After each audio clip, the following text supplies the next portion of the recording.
अब इतना बड़ा रेल हादसा हुआ है, 15 लोग मारे गए हैं, लेकिन रेल मंत्री की कोई जिम्मेदारी नहीं है।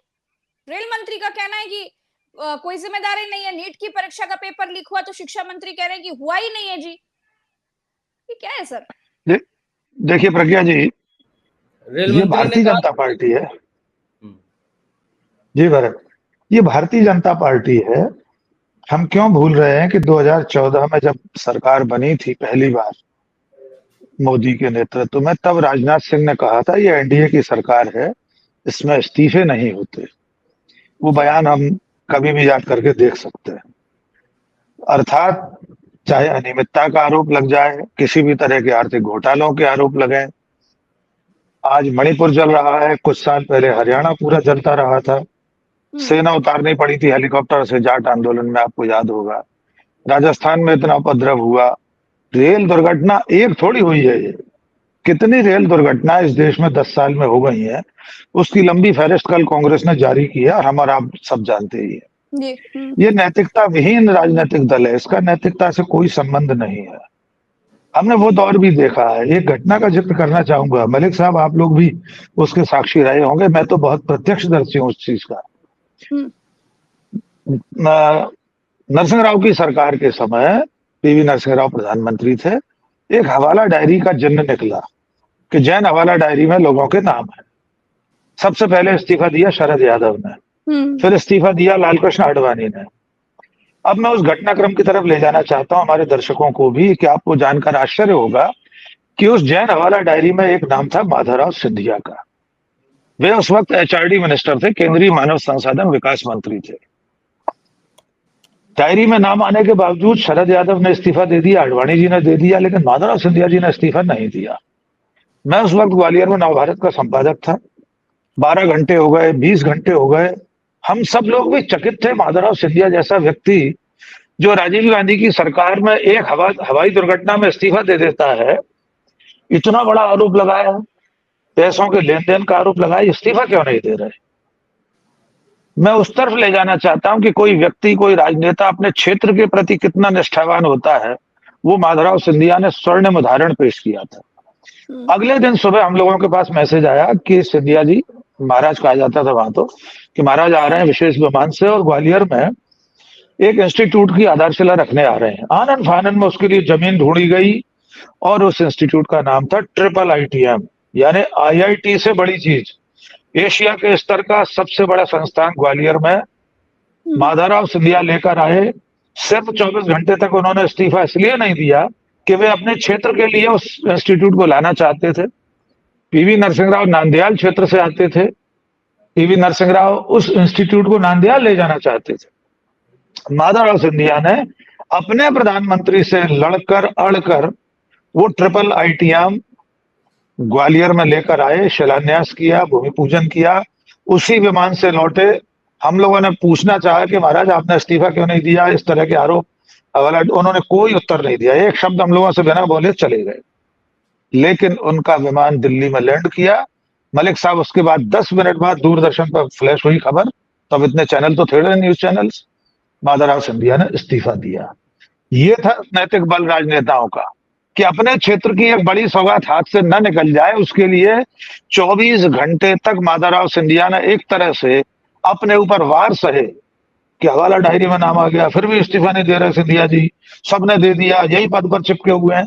लेकिन वे पद पर रहना इसलिए चाहते थे कि एक दिन का समय मिल जाए तो अपने क्षेत्र में एक सौगात ले आए, और अगले दिन इस्तीफा दे दिया। इस देश ने लालकृष्ण आडवाणी से लेकर इन्हीं माधवराव सिंधिया तक रेल मंत्रियों को इस्तीफा देते हुए देखा है। लालकृष्ण आडवाणी, क्षमा कीजिए, लाल बहादुर शास्त्री ने इस्तीफा दिया था। माधवराव सिंधिया ने भी रेल मंत्री के तौर पर भी इस्तीफा दिया था, नागर विमानन मंत्री थे तब भी इस्तीफा दिया था एक विमान दुर्घटना में। जबकि उस विमान दुर्घटना में तो लोग मरे भी नहीं था मलिक साहब, जहां तक मुझे ध्यान है।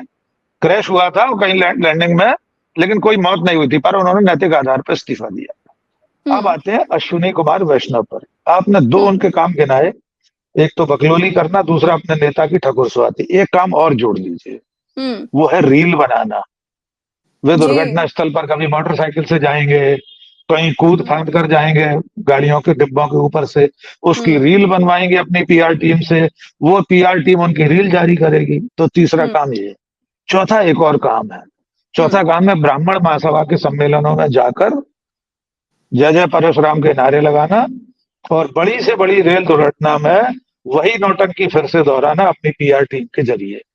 इस्तीफे जैसी नैतिकता तो छूकर गई भी नहीं है भारतीय जनता पार्टी के लोगों को। बड़े से बड़े मुद्दे पर, किसी भी मुद्दे पर कोई मंत्री इस्तीफा नहीं देता। हाल में एक घटना हुई है जो देश के सामने बहुत कम आ पाई है, शायद कर्नाटक में या तेलंगाना में एक मंत्री पर कोई आरोप लगा, उसने इस्तीफा दे दिया। आप कल्पना करके देखिए, कांग्रेस की सरकारों में आज भी इतना नैतिक बल है कि जरा सा आरोप लगने में इस्तीफा दे देते हैं। लेकिन मोदी की सरकार में, बीजेपी की सरकार में हमें यह अपेक्षा नहीं करना चाहिए कि उनका कोई मंत्री चाहे जितनी रेल दुर्घटनाएं हो जाए वो इस्तीफा देगा। अब तो जनता को ही उठकर खड़ा होना पड़ेगा, उससे सवाल पूछने पड़ेंगे कि मंत्री जी, दूसरी तरफ ले जा रहा हूं, कि नीट परीक्षा के आरोपी स्वीकार कर रहे हैं कि उन्होंने इतने इतने लाख रुपए में पर्चा आउट कराया, गिरफ्तार हो गए, जेल में है, पुलिस की रिमांड पर है, और आप कह रहे हैं कोई गड़बड़ी नहीं हुई। तो इस निर्लज्जता, इस बेशर्मी को आईना तो दिखाना ही पड़ेगा। वो उल्टे चश्मे से दिखाया जाए या सीधे चश्मे से, ये हमारी आपकी जिम्मेदारी है। जी प्रज्ञा जी। लेकिन सीख तो लेनी चाहिए। जनता ने कमजोर कर दिया ना, जनता ने तो बता दिया कि आप जिस तरीके से नेग्लेक्ट कर देते हैं मुद्दों को, तो वो तो आपके काम नहीं आने वाला। चुनाव हुआ लोकसभा का, जनता ने दिखा दिया कि आप 400 पार की बात करते थे, आपका घमंड लीजिए, हमने चकनाचूर कर दिया। अभी भी नहीं सीखे, अभी भी वही रवैया, वही ढोल बज रहा है। देखिए, वो बिल्कुल वही ढोल बजेगा। और मेरा तो मानना यह है कि ये हम और आप कह रहे हैं, समझ रहे हैं, देश की जनता समझ रही है कि उनको थोड़ा नीचे लाया गया है, लेकिन अंततः सरकार तो बनाने में सफल हो गए हैं ना वे। आपको क्या लगता है मोदी जी और शाह जी कुछ बदल जाएंगे? अभी एक आध महीने उनको थोड़ा सा सुविधाजनक स्थितियों में पहुंचने दीजिए, वे फिर उल्टे बांस बरेली लादने लगेंगे, वे फिर अपनी उसी राजनीति पर आ जाएंगे, हिंदू मुस्लिम की राजनीति पर। मुझे पूरा विश्वास है कि मोदी सरकार अपने राजनीतिक तौर तरीके बदलने वाली नहीं है। बस उसे एक बार यह एहसास हो जाए कि हमारी सरकार चल जाएगी 2-4 साल, भले 5 साल न चले, और अगर ये निश्चिंता उन्हें मिल गई तो आप देखेंगे कि उन्हें इससे कोई फर्क नहीं पड़ेगा कि इस देश की जनता ने 400 की जगह 220 पर, 241 पर उन्हें रोक दिया है। इससे उन्हें कोई फर्क नहीं पड़ेगा कि बहुमत के आंकड़े से वे 31 सीटें पीछे हैं। इस चीज को वे रेत के ढेर में छुपा देंगे। मेरा एक और छोटा सा सवाल है डॉक्टर राकेश पाठक सर से। सर, किसी भी विभाग का मंत्री जब कोई चीज़ कह रहा है तो वो बहुत जिम्मेदार चीज़ होती है कि अगर हम अपने यहाँ ऑफिस में कहें कि भाई तार जो है वो नंगा है, इसको छू लोगे तो झटका नहीं लगेगा क्योंकि हमने बहुत बढ़िया इंस्ट्रूमेंट बाहर लगवाया है, कोई भी नंगा तार अब सब लोग पकड़ सकते हो, सब पकड़ने लग जाए, झटका खा खा कर मरने लग जाए।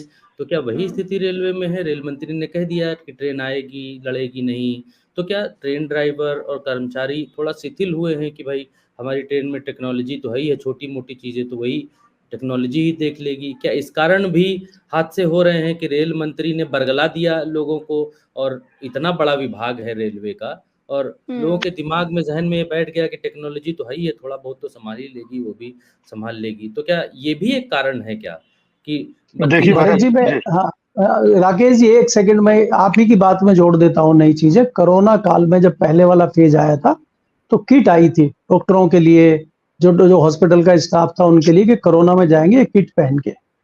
आसाम में बड़े लार्ज स्केल पे नकली किट सप्लाई की गई थी और वो जो डॉक्टर थे बड़े कॉन्फिडेंस से उनको पहन के गए थे और उसमें बहुत सारे डॉक्टर और बहुत सारे स्टाफ मारे गए थे। तो इसी तरह से ये कवच का काम भी हो रहा है कि बड़े कॉन्फिडेंस के साथ कई कहते हैं कवच लगा हुआ है और वो कवच फिर दिखाई नहीं देता। जैसे बाद में जब जांच हुई पता चला कि वो सारी किट नकली थी और बहुत सारे डॉक्टर वो मारे गए और वो जांच को दबा दिया गया। तो इस तरह की चीजें बहुत सारी भरत होती हैं। जी राकेश। कोरोना की वैक्सीन में भी अभी यही हुआ। जी जी बिल्कुल। देखिए, जहां तक स्टाफ की बात आप कर रहे हैं भरत जी, के ड्राइवर या लोको पायलट, कल की दुर्घटना में तो ड्राइवर लोको पायलट की कोई गलती नहीं, उसको तो सिग्नल दिया गया था इसलिए वो आगे बढ़ा। अभी जो रिपोर्ट आज अखबारों में छपी है, जहां तक सवाल उस कवच कुंडल का है जिसका डेमो दिखा रहे थे अश्विनी वैष्णव 2 खिलौने की ट्रेनों का, जब से उन्होंने वो डेमो दिखाया उसके बाद से एक भी दुर्घटना उस कवच वाले जो प्रोटेक्टिव डिवाइस है उसकी वजह से तो नहीं रुकी। एक आध बार तो ऐसी कोई खबर आती है ना कि कवच की वजह से हादसा टल गया, तो हम लोग भी वाहवाही करते, हम भी तारीफ करते। मलिक सर ने कहा कागजों में रह जाता है, कागजों में नहीं सर, स्क्रीन पर भी रह जाता है। वहां लैपटॉप खोलकर बड़ी बड़ी लैपटॉप की स्क्रीन लगी हुई है, उन पर दिखा दिया जाता है प्रेजेंटेशन। लेकिन हकीकत में क्या स्थिति है वो हम देख रहे हैं, दुर्घटनाएं रुक नहीं रही हैं। मूल बात इसमें यह है भरत जी, जब तक जवाबदेही नहीं होगी तंत्र में किसी की, चाहे वो अधिकारी हो, चाहे कर्मचारी हो, चाहे राजनीतिक नेतृत्व के लोग हों, जब कोई जवाबदेही नहीं लेगा, सब लोग मस्त रहेंगे, कुछ भी हो जाए, कोई बड़ा राज्य जलता रहे, गृह मंत्रालय की, गृह मंत्री की कोई जिम्मेदारी नहीं है, उस राज्य के मुख्यमंत्री की कोई जिम्मेदारी नहीं है। बाकायदा उसका प्रहसन कर दिया जाएगा कि वो इस्तीफा देने जा रहे थे, समर्थकों ने इस्तीफा फाड़कर फेंक दिया। हमने ये नाटक भी देखा था मणिपुर में। लेकिन इस सब का खामियाजा भुगतना किसको पड़ता है? आम जनता को, हम और आपको। आज भारत की रेलें सबसे ज्यादा अव्यवस्था का शिकार है। यही स्थिति वायु सेवाओं की है। किस तरह फ्लाइट रद्द हो जाती हैं, लोग हवाई अड्डों पर फंसे रहते हैं, कोई जिम्मेदारी नहीं लेता। अभी मुंबई में 2 हवाई जहाज टकराते टकराते बचे हैं। एक ही हवाई पट्टी पर टेक ऑफ और लैंडिंग एक साथ कर दी गई थी। आप समझिए, जो टेक ऑफ कर रहा था उसकी पूंछ दिखाई दे रही थी और पीछे से लैंडिंग वाला आ गया था। 1 या 2 मिनट के अंतर से दोनों विमान टकराने से बच गए। जो टेक ऑफ वाला था उठ गया ऊपर, नहीं तो टकराता ही वो। तो 1 आध मिनट और अगर टारमेक पर रहता हवाई पट्टी पर। कुल मिलाकर स्थिति जवाबदेही न होने की है। सरकार में बैठे लोग किसी चीज की जवाबदेही नहीं देते, बल्कि घटनाओं से मुंह मोड़ने की परंपरा है। शुतुरमुर्ग की तरह रेत में मुंह घुसा देने की परंपरा है। प्रधानमंत्री कह देते हैं चीन के अतिक्रमण पर न कोई घुसाया न घुसाया है। उच्च शिक्षा मंत्री कह दे रहे हैं कि कोई नीट परीक्षा में गड़बड़ी नहीं हुई। तो अब आप क्या कर लेंगे? महाराष्ट्र का प्रश्न पूछा था प्रज्ञा जी ने। 2 बातें बस मैं उसमें जोड़ना चाहता हूं। देखिए, पिछले 2-3 सालों में जिस तरह दल बदल हुए, सरकारें गिरी, दूसरी सरकारें बनी, कर्नाटक में हुआ दल बदल, मध्य प्रदेश में हुआ, महाराष्ट्र में 2 बार हो गया सब कुछ। अब सभी पार्टियां, खासतौर से गैर भाजपा दल जो है, उसमें कांग्रेस है, उद्धव ठाकरे की शिवसेना है, शरद पवार की पार्टी, ये लोग अब उस मनस्थिति में पहुंच चुके हैं कि अब पार्टी छोड़ने वालों, विश्वासघात करने वालों, उनके शब्दों में गद्दारी करने वालों को वापस नहीं लिया जाएगा। एक बड़ा उदाहरण मध्य प्रदेश भी है इस मामले को लेकर। ज्योतिरादित्य सिंधिया के बार बार कांग्रेस में आने की चर्चा चल पड़ती है बीच बीच में। जब 2023 के नवंबर में विधानसभा चुनाव हो रहा था तब भी चर्चा हो रही थी, लोकसभा चुनाव से पहले हुई चर्चा। इस बारे में कांग्रेस के बड़े नेता स्पष्ट कह चुके हैं अब सिंधिया की कांग्रेस में वापसी नहीं होगी। जयराम रमेश ने भारत जोड़ो यात्रा के दरमियान इंदौर में कहा था कि ज्योतिरादित्य सिंधिया 24 कैरेट गद्दार हैं। ये बड़ा बयान था। दिग्विजय सिंह कह चुके हैं मेरे जीते जी महाराज अब आ नहीं सकते कांग्रेस में वापस। यही बयान शरद पवार अब दे रहे हैं कि जो उन्हें छोड़कर गए थे। मुझे लगता है सभी राजनीतिक दल एक बार इस मामले में थोड़े से कड़क हो जाएंगे कि नहीं, अब जो छोड़कर गया है उसे वापस नहीं लेना। एक अंतर हो रहा है जो दूसरी बात में जोड़ना चाहता था। एक तो ये होता है कि आप वाकई में किसी वाजिब कारण से पार्टी छोड़कर गए, बाद में वे परिस्थितियां बदल गई, कुछ सकारात्मक स्थिति बनी तो आप वापस आ सकते हैं। लेकिन छोड़ने के बाद अपने पूर्ववर्ती दल और उसके नेताओं के बारे में अगर आप एक सीमा से परे जाकर बयानबाजी करेंगे, जैसे ज्योतिरादित्य सिंधिया ने गांधी नेहरू परिवार के बारे में बयान दिए हैं छोड़ने के बाद, जिस तरह से उन्होंने कांग्रेस को कोसा है, उसको लेकर भी जयराम रमेश, पवन खेड़ा, बड़े बड़े कांग्रेस के नेता कह चुके हैं कि वे लोग तो एक बार वापस आ जाएंगे जिन्होंने शालीनता बरकरार रखी है, पार्टी का सम्मान बरकरार रखा, भले वो किसी कारण से छोड़ गए हो, लेकिन वे लोग कभी वापस नहीं आएंगे, जिनमें गुलाम नबी आजाद है, जिनमें ज्योतिरादित्य सिंधिया है, जो पार्टी छोड़ने के बाद गांधी परिवार को या कांग्रेस पार्टी को इस तरह से गले आ रहे हैं। यही हाल दूसरी पार्टियों में होगा। अगर कोई व्यक्ति किसी कारण से छोड़कर गया है और उसके बाद उद्धव ठाकरे को गाली दे रहा है या शरद पवार साहब को गाली दे रहा है, तो शायद वे लोग वापस नहीं लौट पाएंगे। उदाहरण के लिए कपिल सिब्बल ने भी कांग्रेस छोड़ी है, वे सपा के सहयोग से राज्यसभा में है। कभी भी कोई मौका है, कपिल सिब्बल खुशी खुशी कांग्रेस में वापस आ जाएंगे, क्योंकि कांग्रेस छोड़ने के बाद आज तक कपिल सिब्बल ने एक लाइन का कोई वक्तव्य गांधी परिवार के खिलाफ नहीं दिया, पार्टी के खिलाफ नहीं दिया, पार्टी की रीति नीतियों के खिलाफ नहीं दिया। तो मुझे लगता है कि ये चीज अब आगे जैसे इन 3 राज्यों के चुनाव सामने आएंगे, हरियाणा, झारखंड, महाराष्ट्र, तब एक बार परीक्षा हो जाएगी कि सचमुच में दल बदलुओं को वापस लिया जा रहा है या नहीं लिया जा रहा है।